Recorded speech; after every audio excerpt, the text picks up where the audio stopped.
I love the Power Glove. It's so bad. Yeah, well, just keep your power gloves off her, pal, huh? Gloves off her, pal.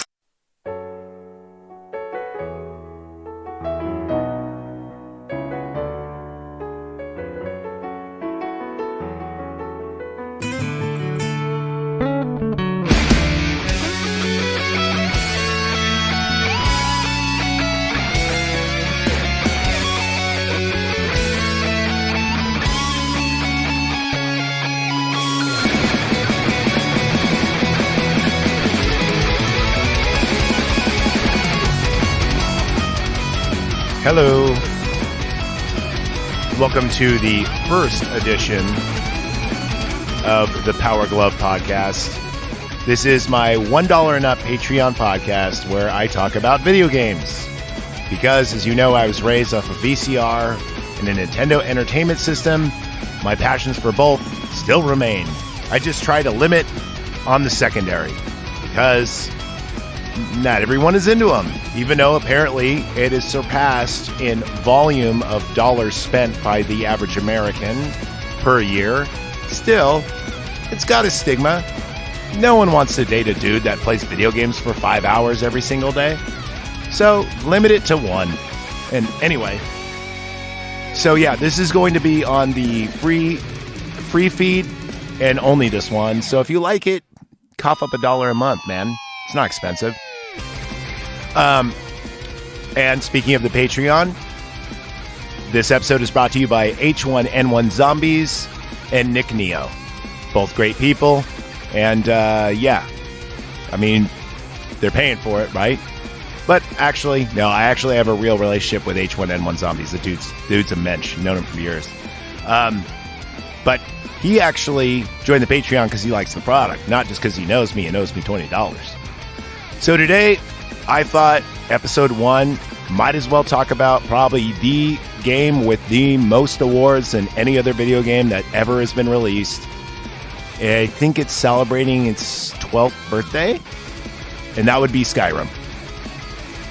Who hasn't played Skyrim? Everyone's played this game, right? You know, what can I say that you probably don't know about it? And if you haven't played it, you're like the weird guy of all. I'm saying guy, I'm just assuming. That plays video games that never played it, because it's like one of those synonymous things. I only know one person that hasn't played it. Actually two. Funny enough, they're both named Jeff. And then when I let it borrow one, that's like the only thing they play basically now. That and GTA, which I don't know how those respond. But anyway, all right. And with that, kill the Mega Man, and we'll get on with it. All right? But, you know, to be fair, it is only my first episode, so, you know. Well, to be fair. Oh, don't say to be fair. I hate when people say to be fair. Oh, to be fair. To be fair. To be fair. To be fair. To be fair. To be All right, there we go. Put on some cool Skyrim music. Obviously, I don't own the rights to this, but I mean, this is going to be the only one probably on YouTube anyway, if it even makes it, so. Yeah, so, things I want to talk about this game. What makes it so great? Well, check this out. If you have the PS3 version, I don't know if Xbox did this, but I do know for a fact that PlayStation did this. You would get the PS4 version for free, which is awesome. It's updated graphics and everything else like that. Now, if you have the PS4 version, or the 3 version that's converted over, and you have a PS5, guess what? You get the PS5 version. And dude, oh my lord, it is a night and day difference. In fact, it kind of made me a little ill when I first started playing it because of just how it doesn't look flat. It looks very three-dimensional, and it's a shock to the senses. If, say, you play the 4, because I was playing the 4 and I flipped over to the 5 because I'm like, oh shit, it's free to play, screw it.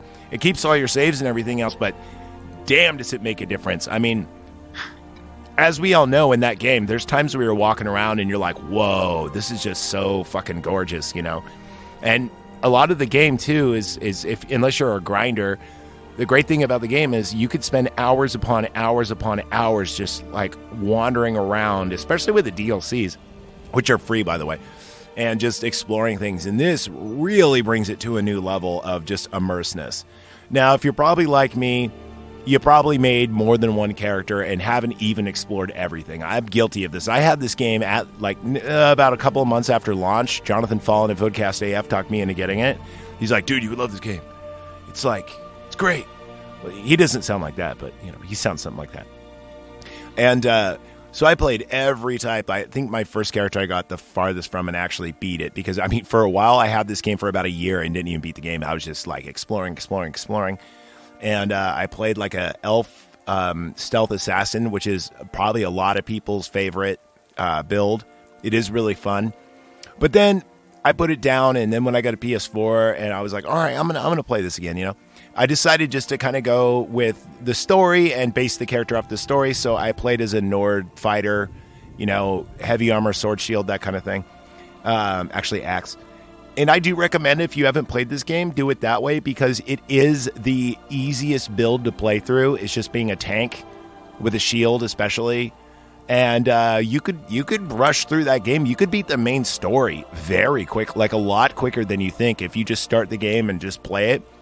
Because this game is a 300+ hour game, easy. And that's not even doing everything. That's just, doing the missions that you want to do, beating the game before you get bored. But you can actually rush through and just power through the game in 20 hours, which for a Bethesda role-playing game is actually quite short.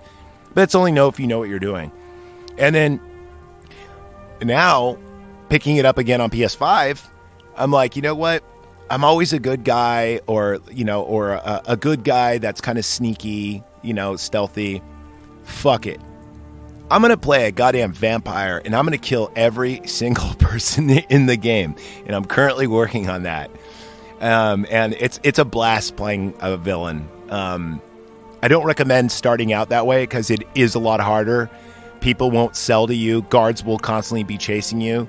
But at a certain point, I'm not going to say you're godlike, but usually you can get your way out of sticky situation, go back to whatever layer you have because...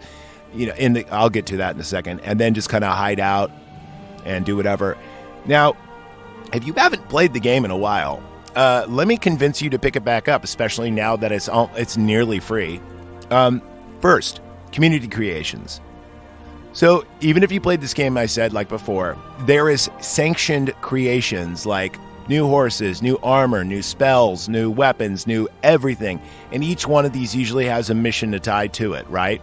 So every single new item in this game has usually about a 1 to 2 hour story around it. So boom, if you download all of them, which by the way, they're all free, you just added another 60 hours. I know, right? There's more shit to do in Skyrim to the point where every time you level up a few times, a courier will go, oh, I was looking for you. Here you go. And then boom, a new mission unlocks. Now, the cool thing is some of these missions have some beautiful homes. And as you all know, if you're a Skyrim player, when you get to a certain point, you're like, man, I need a cool house. I need a cool wife or husband. Maybe I'll even adopt a child and decorate this house. And it becomes, that's kind of one of the funnest things about world building. You can actually build your own houses in this game. That's how creators came up with them.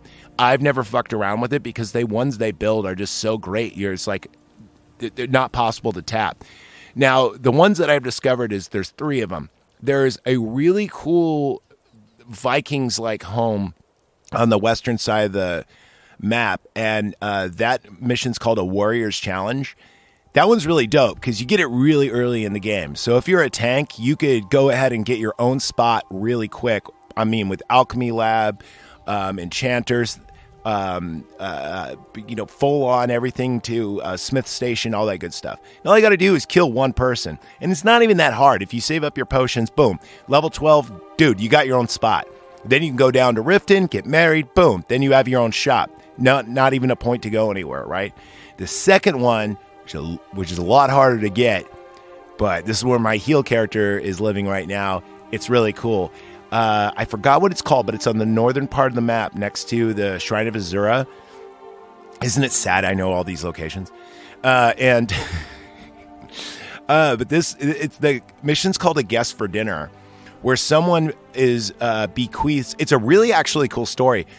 Someone bequeaths to you this home, but not only you, 12 other people, right? And it reminds me of the movie Would You Rather. So you all go to this, and the cool thing is it's just a cave, and when you go inside the cave, there's this beautiful stone mansion within the cave, and you're like, whoa, this is badass looking. And then you all sit down for dinner, and you notice that everyone's serving you, all the waiters and everything else have like glowing red eyes. Well, guess what? They're all fucking vampires. So they all attempt to kill all of you. Now, if you kill them all, you get to keep the house.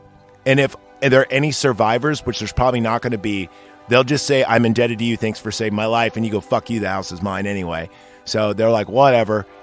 Thanks for saving my life, dude. Don't have to be an asshole. And this house is even cooler. It's very dark. It's very gothic. There's a lot of great great items straight up in the house. Like there's a set of vampire armor there that gives you like bonus to destruction and magic regen. And it's like the prime vampire one. So like from the gate, you have a great set of armor if you're not into doing all the blacksmithing and everything else like that. Full on alchemy lab. Tons of materials there, but it also is the only house I've ever seen with a staff rechargeable thing. So if you have a staff that you like to use, boom, you can recharge it here. I've never even seen it before, like in any other house. I'm like, that's badass. The aesthetic of it looks really cool. Think like if Dracula's castle looked more magical. And the only problem is it's out of the way of everything. But the good thing is just like the Viking one I was just speaking of, the Warrior Challenge one, it's right next to a dragon's den. So if you really need those dragon bones, all you have to do is just walk outside and kind of, now it doesn't become a nuisance where a dragon flies every time, but usually about once a week it'll respawn. So boom, you have that too to update your dragon shouts and all that good stuff. The other cool thing is there's player creations. So let's say you're a Final Fantasy fan and you want Yuna's outfit. Guess what? You can get it. Or let's say you want a Fallout aesthetic instead of Skyrim. I don't know why you would, but maybe you do. Boom, you can get it. There is so many hacks and mods, and you don't have to be a PC player to get them. You could just get them now via the game. It's really cool. It's really great. Some people have totally populated cities where you could like double or triple. People make their own NPCs, so your cities aren't kind of like sparse, they're bustling. That's really awesome. Like I said, even if you played the game a million times, check it out, because there's just so much stuff to do with a game that's free. Why buy a new one when you can re-explore an old one, right? Isn't that why the Game Genie was invented? At least that's what I remember their pitch was. Now let me tell you some of the exploits, because everyone loves exploits to video games, especially if you haven't played this game in a while, you lost your save, you're starting at level 1. Well, I'm pretty sure everyone knows about the bear exploit. And that's in the very beginning of the game, no matter what size you choose, there's a cave bear right before you leave the first area. And whoever you choose to be with you, they give you a bow, and they go, let's sneak by it, or if you're feeling brave, go ahead and attack it. So everyone knows that you could take a hair tie, tie it around the controller, and have you just sneak in the corner, and then just go make lunch and shit, and you'll level up. You can get your sneak all the way to 100, and then if you're really so brazen, you could go ahead and master that sneak skill so it goes back to 15, and do it again, and again, and again. That being said, the harder, rarer monsters will come out the higher level you are, but also the better gear it will drop. So anyway, but a lot of people don't know that you could actually do this in many areas.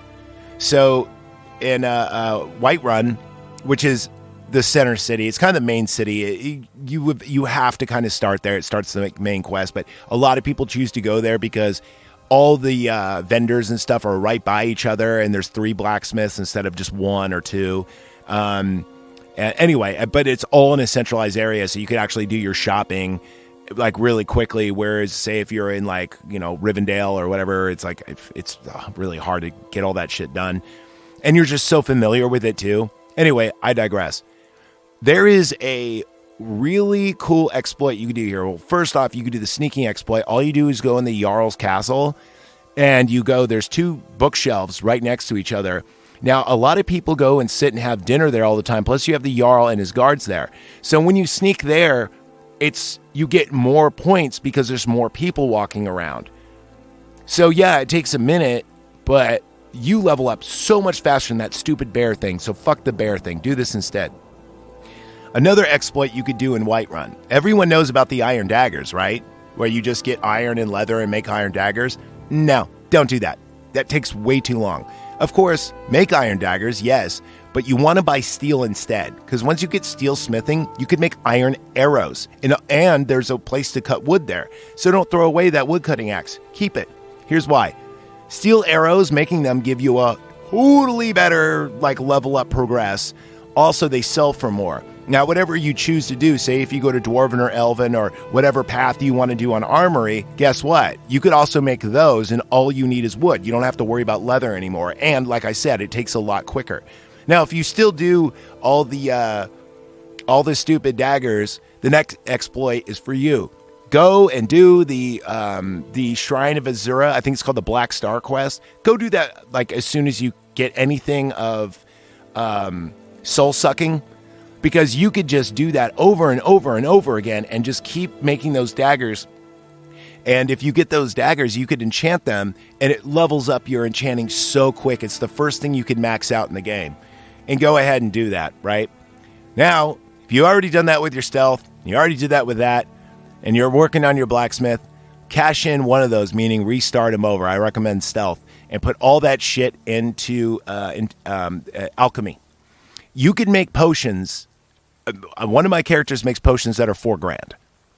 So I never run out of money. Now your speech goes all the way up. So my exploit is basically this. Do those in kind of a rotation, and you'll be at level 30 in a week rather than, a month or so.